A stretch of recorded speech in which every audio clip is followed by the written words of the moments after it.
아멘.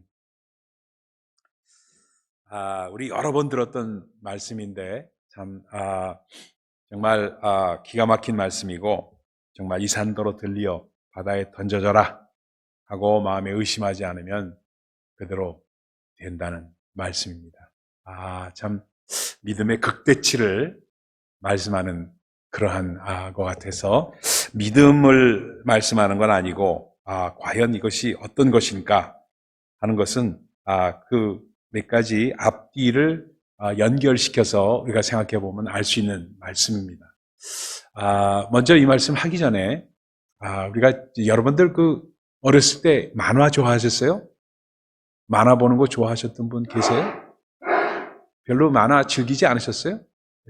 좋아했죠? 네네. 만화 뭘 좋아하셨는지 모르겠는데 그 만화 작품이라고 하면 그 연대기가 있습니다. 그것도 만화도. 그래서 저 같은 경우에는 어렸을 때는 라이파이서부터 시작해가지고 약동이와 영파리 뭐 이렇게 해서 이게 이 연대기가 있어요. 그 좋아하던 작품에 대한 여러분 근데 요즘에는 만화가 하나의 인더스트리가 돼가지고 옛날에도 그랬지만 물론 옛날엔 그렇지만 막 마치 그 만화방, 망가방 해가지고 일본 말로 망가라고 그러잖아요. 그래서 망가방 해가지고 거기서 하는 조그만 구멍가게 같은 수준이었는데 이제는 엄청난 산업이 됐습니다.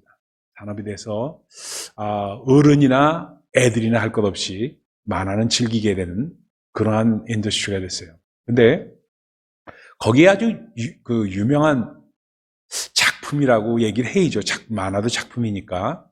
그 유명한 작품이 있습니다. 왜냐하면 한국에서는 어떻게 보면 획기적으로 만화에 대한 관심을 만화는 어린애들 것 이렇게 생각하는 관심을 확 바꿔가지고 어른들의 것으로 이렇게 연결시켰던 아주 작품이 있습니다. 1983년도, 80년대 초반에 나왔던 작품으로 여러분들은 기억을 하실지 모르겠습니다만 공포의 외인구단이라는 작품이 있습니다.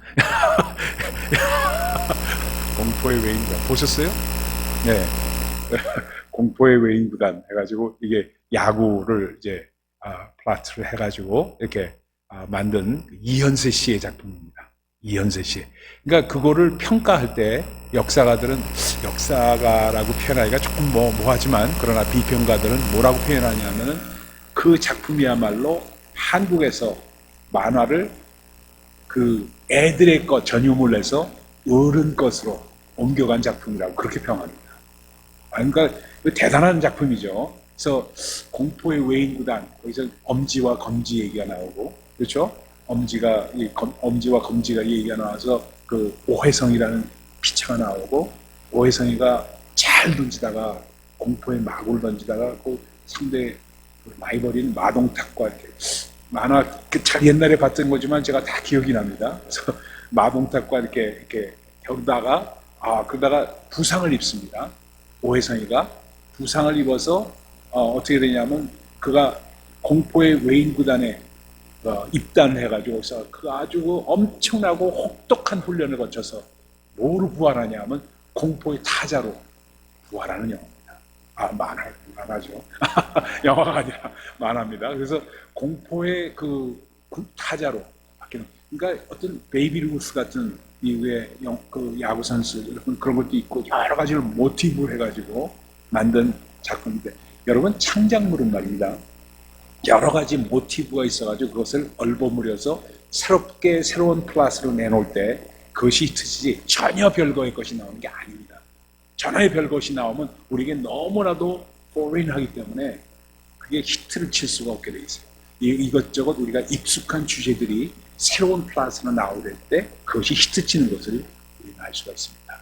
근데 거기서 까치와 검지, 까치와 검지죠.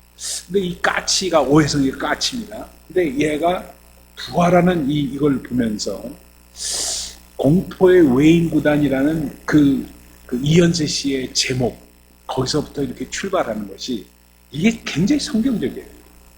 오늘 말씀을 또 어제도 묵상하고 오늘 새벽에 다시 묵상하면서 아주 마음 가운데 다가온 게 왜 이 만화 작품이 저한테 막 이렇게 떠오르면서 말씀을 드리냐면은 그것이 굉장히 성경적인 면이 있구나 하는 것을 제가 이렇게 마음 가운데 받았기 때문에 그렇습니다. 왜냐하면요, 성경 우리 주님께서 뭐라고 성경에 계속 말씀하시냐면 건축자의 버린 돌들이, 건축자의 버린 돌, 건축자가 버린 돌들입니다. 이 쓸모없다 해서 버린 돌들이에요. 그 돌이 모퉁이의 머릿돌이 됐다. 예수 그리스도가 어떤 분이십니까? 건축자의 버린 돌이, 그렇죠? 버린 돌이 모퉁이의 머릿돌이 된 분이 예수 그리스도십니다. 아주 예수 그리스도의 상징에 있어서 가장 어찌 보면 중요하다고 할 수 있는 하나의 그 상징입니다. 그런데 그것이 우리의 신앙생활에도 그대로 적용된다는 것을 말씀드리고 싶어서 이 말씀을 드립니다. 그러니까 건축자들이 도대체 이거는 버린 돌이다, 이건 포기해야 된다 하고 생각했을 때, 그때 뭐냐 하면 바로 그 돌이 모퉁이의 머릿돌이 되는 것을, 그 정말 기인과 같은 감독이, 그 사람도 버려진 감독인데 그 사람이 모아가지고 그 혹독한 훈련을 통해서 다시 부활해서 공포의 외인부당이 되는 그러한 그 만화 작품이 일어난 것이 성경의 모티브가 그대로 들어와 있기 때문에 제가 말씀드립니다. 여러분, 그래요. 정말로 인생에서 어려운 사람들, 정말 그리고 정말 힘든 그 몸의 질병을 가진 분들, 이런 분도 정말 건축자들은 다 버린 돌이라고 생각할지라도 뭐냐면 그것이 뭐냐면 모퉁이의 머릿돌이 될 수 있다는 겁니다. 이 말씀이 이게 바로 믿음의 가장 가까운 애널로지, 비유예요. 그러니까 믿음이라는 것은 그런 것이다 하는 것을 치면서 지금 마가복음 12장에 말씀하신 11장에 그 예를 주신 것입니다. 이 말씀이 바로 진실로 너에게는 누구든지 이 산더러 들려 바다에 던져져라 하고 마음에 의심치 않으면 말씀을 주고 계십니다. 그러니까 그것 자체가 뭐냐면 바로 외성이라는 피차에서 안 됐지만 타자로 거듭나는 그런 부활하는 그런 공포의 외인구단의 가장 핵심 멤버가 되는 그 만화에서의 그 플라시, 우리의 신앙생활에도 그대로 이루어진다. 건축자의 버린 돌, 건축자의 버린 돌이 정말, 그래서 아무 그 기대도 없던 사람들이 뭐냐면 모퉁이에 머릿돌이에서 우뚝 서는 것, 그래서 주님께서 세우시는 모습을 나타나는 것, 그것이 바로 믿음의 역설적인 우리에게 다가오는 그런 진리라는 것을 말씀드릴 수가 있습니다. 그러면서 오늘 말씀이 뭐라고 하냐면 내가 진실로 너에게는 누구든지 이 산더러 들려 바다에 던져져라 하며 그 말하는 것이 이루어질 줄 믿고 마음에 의심치 아니하면 그대로 되리라 하는데요. 너희가 그 22절에 그 전에 예수께서 그들에게 대답하여 이르시되 하나님을 믿으라 그랬습니다. 자, 이 광경을 보십시다. 주님께서 시장하셔서 좀 식사하실 걸 찾다가 무화과 나무, 제가 항상 하루에 한 번씩 30분에서 35분, 40분씩 걷습니다. 집사람하고 걷는데 집에 가면 꼭 걷는 코스가 있습니다. 걷는 코스에 보면은 감나무도 있고 그 다음 집에는 그 무화과 나무도 있고 이렇습니다. 그래서 감나무일 때는 감나무를 따고 안에 들어가서 딸 수는 없으니까 겉으로 이렇게 나온 가지들 있잖아요. 그거 따는 거는 그건 세상 것이지 그 사람 거 아니다 하는 생각을 그건 땁니다. 따서 감을, 그래서 제가 사는 법이 거의 없어요. 항상 그 집에서 따서 먹습니다. 근데 너무 맛있어요, 감이. 그 다음 집으로 가면 바로 무화과 있어요. 올해는 무화과 농사가 안 됐더라고요. 몇 개 안 달렸어요. 그래서 무화과도 가끔 땁니다. 그것도 맛있어요. 얼마나 맛있는지 몰라요. 그래서 주님께서 그러면서 생각합니다. 주님께서 시장하셔서 무화과 열매를 찾으셨다는 것이 자체가 우리를 배고파서 찾은 건 아니지만 항상 그게 기억이 나요. 그러니까 왜냐하면 주님의 그 행적이 마음 가운데 성경으로 계속 마음의 묵상이 되면 그것이 그냥 일상생활에도 그 기억납니다. 연결이 돼요. 그래서 무화과를 땁니다. 딸 때마다 주님도 그걸 기대하셨겠구나. 근데 없어, 무화과 나무. 요즘에 그 집에 무화과 나무. 그러니까 제가 저주하려다 말았어요. 남의 집 나무를 저주하면 안 되니까. 그렇죠. 주님은 저주하셨습니다. 먹을 걸 내지 못하는 열매. 그러니까 이스라엘과 똑같다는 겁니다. 그래서 무화과를 저주하셨어요. 저주했는데 나무 저주한다고 뭐 이게 되나겠나, 별거 다 하시네 하는 마음으로 제자들이 갔던 겁니다. 그 다음날 아침에 딱 보니까 무화과 나무가 말랐던 거야. 이게 주님, 제가 어저께 저주하는 말을 들었을 때 그게 설마 했는데 무화과 나무가 말랐습니다 하고 그 또 잘난 척하는 베드로가 또 얘기를 했어요. 그러니까 베드로가 딱 얘기하니까 우리 주님께서 뭐라고 그래요? 하나님을 믿으라. 하나님을 믿으라. 너 하나님을 제대로 안 믿고 있구나 하는 말씀하십니다. 이 말씀은 have faith of God, 하나님의 믿음을 가지라 하는 얘기입니다. 하나님의 믿음을 가지면은 인간의 믿음으로는 되지 않지만 하나님의 믿음으로는 하면은 되지 않는 것이 없다 하는 말씀을 한 것이 이 구절입니다. 하나님을 믿으라가 그 해석은 우리 번역은 그렇게 되어 있지만 하나님의 믿음을 가지라예요, 사실은. 그 원문으로 상으로 보면은. 그러니까 하나의 믿음을 가지는데 그 믿음은 어떤 믿음이냐 하면 설명한 것이 23절입니다. 진실로 너희에게 이르노니 누구든지 산더러 들리어 바다에 던져지라 하면서 내 마음에 의심치 않고 하나의 믿음이 막 몰려와서 그것을 명했을 때는 그대로 이루어진다는 엄청난 말씀을 하고 계신 겁니다. 참. 근데요, 제가 이거 하면서 마음 가운데 막 온 게 우리의 믿음들이 이래요. 우리 성경을 이렇게 읽을 때, 성경 말씀 믿죠. 믿죠. 이적과 표적이 나타나고 기적이 나타나면은, 성경이 나타나면 믿잖아요, 우리가. 아멘? 믿죠? 예. 안 믿는 사람은 아주 이성적이고 이런 사람들, 논리적인 사람들 해가지고 안 믿어가지고 막 성경을 부인하고 잘라내고 이런 사람들이 있습니다. 그래서 저기 워싱턴 DC 가면은 잘라낸 성경도 그 뮤지엄에 이렇게 비치하고 있잖아요. 그래서 이적과 표적의 거는 전부 가위로 잘라낸 성경이 그대로 붙여져 있습니다. 근데 이적과 표적을 믿지 않으면 성경은 말입니다, 버려야 돼. 그렇잖아요? 이적과 표적을, 기적의 역사를, 성경에 나타나는 기적의 역사를 믿지 않는다면 성경은 다 버려야 돼요. 근데 왜냐하면요, 너무나도 많은 기적이 여기 나타나고 있거든요. 그러면 성경 자체를 부인하는 거나 마찬가지가 된단 말이에요. 그러니까 대부분의 사람들은 다 믿어. 다 믿어. 크리스찬이라고 말하는 사람들은 거의 다 믿어요. 특별한 사람들 외에는. 그런데 문제가 있어요. 믿는데 내게 일어날 거라고는 기대를 안 해. 이게 문제예요, 이게. 그러니까 기적의 사건을 믿는데 I believe in miracle. I don't expect it to happen to me. 이거예요, 이게. 우리가 말은 안 하지만 우리의 삶과 이 신앙생활이 전부 이런 마음으로 살고 있어요. 기적은 믿는데 나에게 일어날 거라고는 믿지 않는다.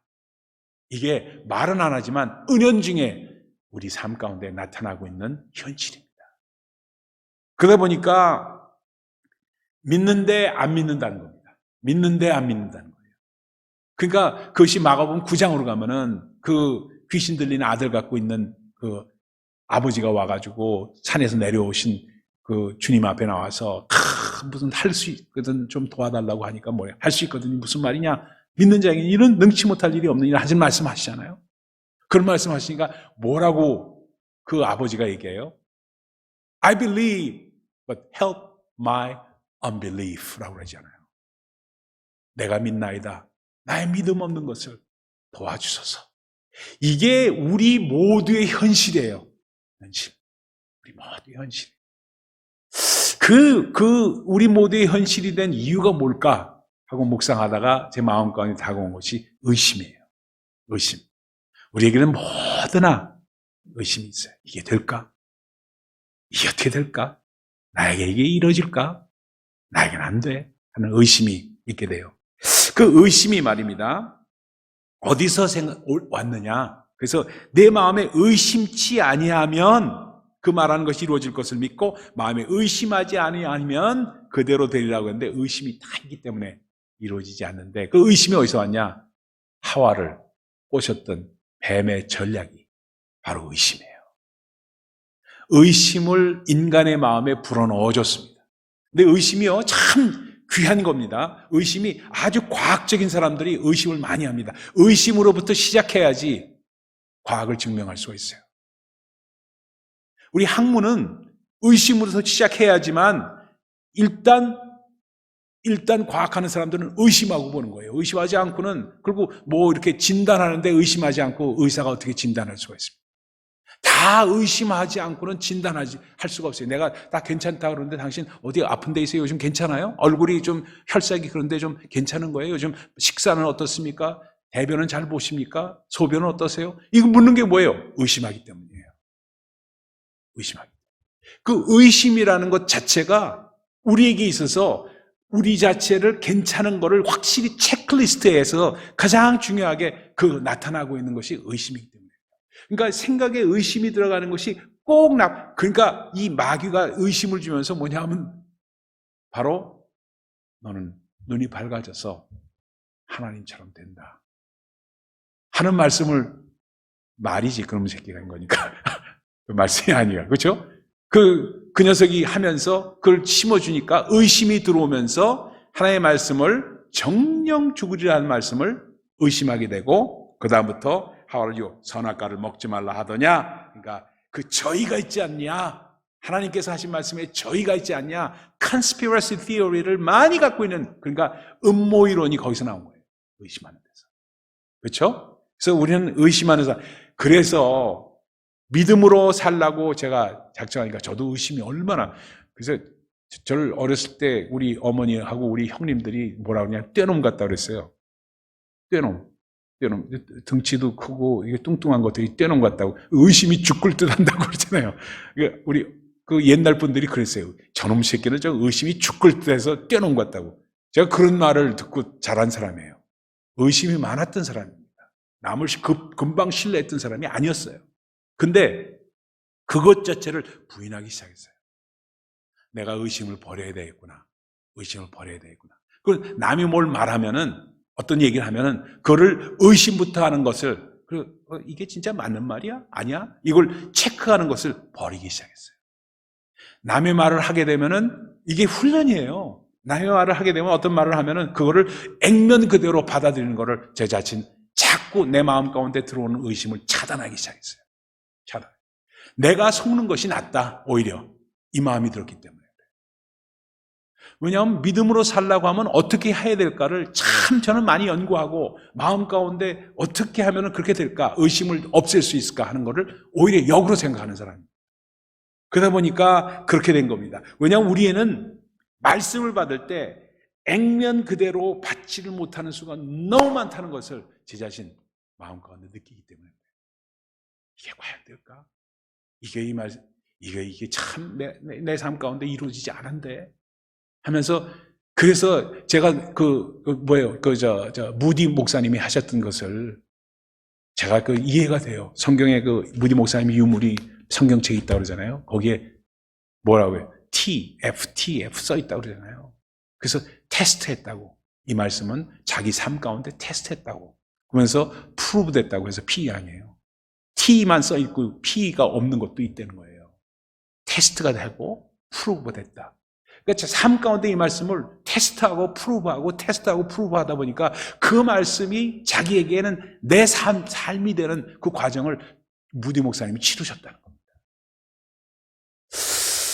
그러다 보니까 말입니다. 믿음은 결국은 우리 주는 23절에 주시는 메시지가 뭘까 하고 메시지를 따져보니까 이건 뭐예요? 믿음은 영어로 표현할게요. 죄송합니다. Putting God on edge. Putting God on edge. 하나님을, 네 안에 있는 하나님, 네가 이해하고 있는 하나님을 아주 그냥 구석으로 몰아가지고 낭떠러지 몰아서 네 자신을 몰아넣는 게 아니라 네 안에 네가 믿고 있는 하나님, 네가 갖고 있는 믿음을 낭떠러지, 이건 아니면 이건 안 되는데 떨어지는데 하는 것까지 Putting God on edge 하라는 겁니다. 이거 지금 얘기하는 거예요. 이게 메시지예요. 그래서 정말로 무리를 걸으신 예수님을 본 우리 제자들의, 예수님의 제자들의 반응이 뭐였어요? 깜짝 놀라 유령이다 하고선 놀랬잖아요. 그래서 그냥 유령이라 하고서 두려워하고 떨고 있었는데, 나다 두려워 말라 하는 우리 주님, 나니 두려워 말라 하고 주님 말씀하시잖아요. 그러니까 베드로가 또 그냥 주님이시요? 그럼 주님이시면 나로 하여금 걷게 하소서, 무리를 걷게 하소서. 그러니까 걸어라, 와라. 하잖아요. 갔는데 한 발 딛고 두 발 디디려고 하는데 밑을 보니까 물이 넘칠 거니까 그냥 빠져가지고 난리가 나잖아요. 그러니까 주님을 바라보면은 그대로 이루어지는데 세상을 바라보면은 세상 가운데 함몰될 수밖에 없는 불쌍한 우리의 인생들을 상징적으로 표현하고 있잖아요. 그러니까 믿음이라는 것은 putting God on edge, 정말 하나님을, 우리 속에 있는 하나님, 우리가 믿는 하나님을 정말로 벼랑 끝까지 몰고 와서 그 하나님을 우리 삶 가운데 나타내게끔 하는 것이 하나님의 믿음이다. 오늘 말씀 묵상에서는 저는 그렇게 받아들였어요. 그러면서 정말 그렇게 하기 위해서 정말 우리 하나님께서 주시는 처방이 있어요. 처방이 있어요. 그 처방은 뭐냐? 기억하라는 겁니다. 기억하라. 하나님께서 어떻게 역사했는지를 기억하라는 거예요. 기억하라. 그래서 의심에 대한 하나님의 처방은 기억하라는 거예요. 하나님께서 어떻게 했는지를 기억하라는 거예요. 다윗이 어떻게 골리앗을 물리쳤는가? 그가 물맷돌질을 하면서 사자를 물리치고 곰을 물리치고 하는 그 과정을 하면서 정말 하나님께서 어떻게 하셨는지를 기억한 거예요. 기억한 그 사람이에요. 나는 만군의 여호와의 이름으로 나간다 하는 선언을 할 수 있던 것은 그 사건을 기억하기 때문에. 그래서 이 의심이 들어올 때 하나님의 말씀을 기억하고 하나님의 사건을 자꾸 기억하면서 믿음을 돈독해 하고, 그리고 정말 의심을 자꾸 몰아내서 putting God on edge, 그 큰 모퉁이에 그 낭떠러리에 이제 밀어붙이는 겁니다. 그래서 하나님은 어떤 분이시고 나에게 어떤 일을 역사하시고 자기 사람들을 위해서 어떤 일을 하셨고 지금 내게 어떤 일을 하실 수 있는가 연결시켜서 말씀하면 하나님만 보이고 세상은 보이지 않는 그러한 상황까지 이루어가면은 역사는 일어납니다. 그 설명이 제대로 됐는지 모르겠지. 제가 참 열심히 좀 묘사하려고 애를 썼어요. 근데 그 설명이 제대로 됐는지는 여러분에게 이 마음에 와닿는지는 모르겠습니다만 정말 역사가 일어나는 거는 그렇더라고요. 그러니까 하나님만 보이고 세상과 나는 간 곳 없고 구원한 주님만 보인다 하는 그 찬송가의 가사가 그대로 이루어질 때 하나의 믿음이 내게 다가오는 순간이에요. 그러니까 참 그렇게 되기 위해서 바로 right knowledge, 정말 올바른 하나의 말씀에 대한 지식을 갖고 거기에 맞춰서 right thinking, 정말 올바른 생각을 갖고 그 다음에 right belief, 믿음 가운데 올바른 믿음으로 나아가고 기대하는 겁니다. 기대를 안 했는데 이제는 기대를 하는 겁니다.